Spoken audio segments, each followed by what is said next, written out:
Welcome to the Rewards Master. Today I'm going to go through and kind of do a typical keep or cancel on the American Express Gold Card. Had it about 2 years now and been kind of doing some soul searching about it. Now, as we get started, before we dive into the reasons I'm going to either choose to keep or cancel this card, it has a whole bunch of credits.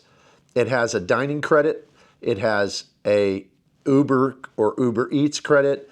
It has a credit that's now for Resi twice a year. And also it has the Dunkin Donuts credit. So of those 4 credits, if you don't mind, down in the comments, tell me which one you like the best. And maybe it'll be the same as mine. So if you would like and subscribe, let's dive in together.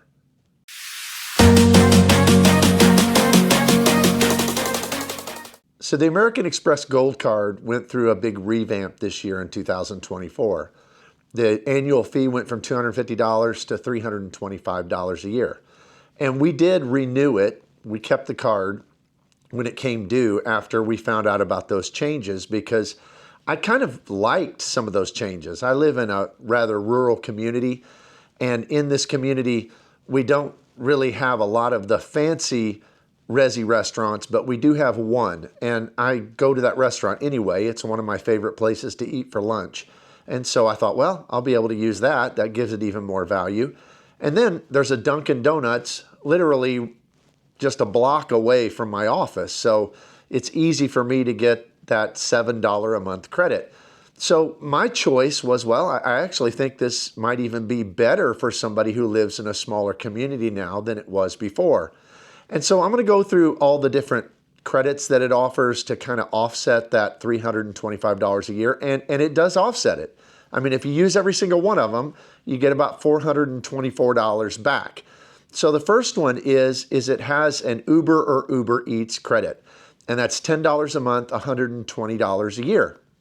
Now that credit can be used either for Uber rides or you can order on Uber Eats. Now, Uber Eats, I use it all the time. I only do pickup. It is a little bit more expensive. So usually when I order something for lunch, it ends up being like $12. So I end up being out about $2. But still, I figure I'm getting a good portion of that back. So I've used that almost every month, probably 10 times this year. So I've got about $100 back on that. The second kind of credit that everybody talks about and that it's had for a long time is the dining credit. And typically before, I would use that for Grubhub, and it was also useful for things like Cheesecake Factory and used to be Shake Shack, stuff like that, kind of obscure off-the-wall kind of restaurants. So most of the time I would use it for Grubhub, and this kind of the same thing applies as Uber Eats. It's just a little bit more expensive if you pick it up. But now it has Five Guys. And there is a Five Guys in my community, and there's not a Shake Shack in my community. I mean, Five Guys are in a lot smaller towns, it seems like, in America.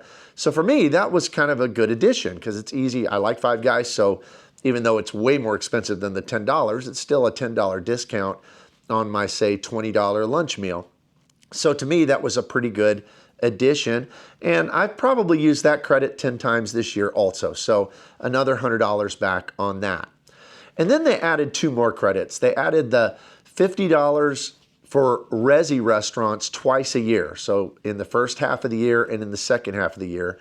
And for the second half of the year, we did use that. Like I said, we go to a Resi restaurant. There's only one in our community, but we go there pretty frequently. It's a really good place to eat.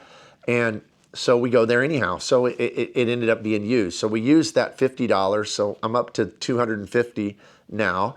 And then it has the addition of this Dunkin' Donuts credit. And a lot of people laugh at that. But for me, that one's a really easy one to use because, I mean, I generally pick up breakfast a couple mornings a week. They have pretty good little breakfast sandwiches and stuff. So I've used that pretty much every month at Dunkin'. So pretty much, I guess the full $84 would be exactly how much I would have gotten back for this year if I'd had that credit available the whole year.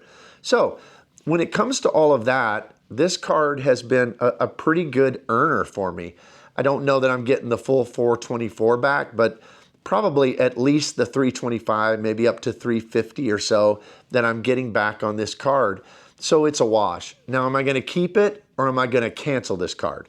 Well, I don't know. I'm kind of still deciding. We've got a month or two to decide. And when it comes to this card's value, I think it's of a lot more value to other people. You know, in this game, that everybody's different situations are different. And this card is an earner out of this world. I mean, it has 4x on restaurants up to $50,000 a year. Who on earth eats out $50,000 a year unless you're buying like for clients or something? And so I think that's a really fantastic multiplier on dining out. It also has 4x on grocery stores. I think that one's up to maybe $25,000 a year. If I'm wrong about that, let me know in the comments, because we don't use it for our grocery spending. But those are just phenomenal. That's why they call it the foodie card. And so why isn't it one that I'm just on fire about? Well, we don't buy our groceries anywhere but Walmart. That grocery multiplier does not work at Walmart. And so that one's kind of null and void for us. And we dine out, but I have the City Prestige that gives us 5 points per dollar. I have the Rewards Plus card with it, and that gives an extra 10% boost. So really we're getting 5.5. So 5.5 is better than 4. So we don't really use it for dining either. So really this card is just a placeholder in my wallet that I use to get those credits back, but it doesn't really give us a whole lot of benefit. So with that in mind, I think my decision's going to be is that we're going to downgrade it to the green card. The green card does have a multiplier that we don't have in a lot of our different cards that we'd probably use, which would be the transit and the kind of other travel type category at 3x. So we might downgrade it to that, and then if they give us an upgrade offer, you know, with American Express, you're always going to get upgrade offers, or usually it seems like, and that's kind of a good way to amass more points when you're locked out of a lot of their cards. So that might be our strategy going forward. So what do you think about the American Express Gold card? Is it something that you use all the time? If you don't have access to a 5x food card, well then, to me, it seems like if I was in a little bit different situation, it would be a for sure keeper card. Is it a keeper card for you? Let me know in the comments. Also, that question I asked in the beginning, of those 4 credits, which one is kind of the most valuable to you? Which one do you like the best? I'm kind of curious to know what people think. So if you would, hit that like and subscribe button. I appreciate you, and we'll see you here next time.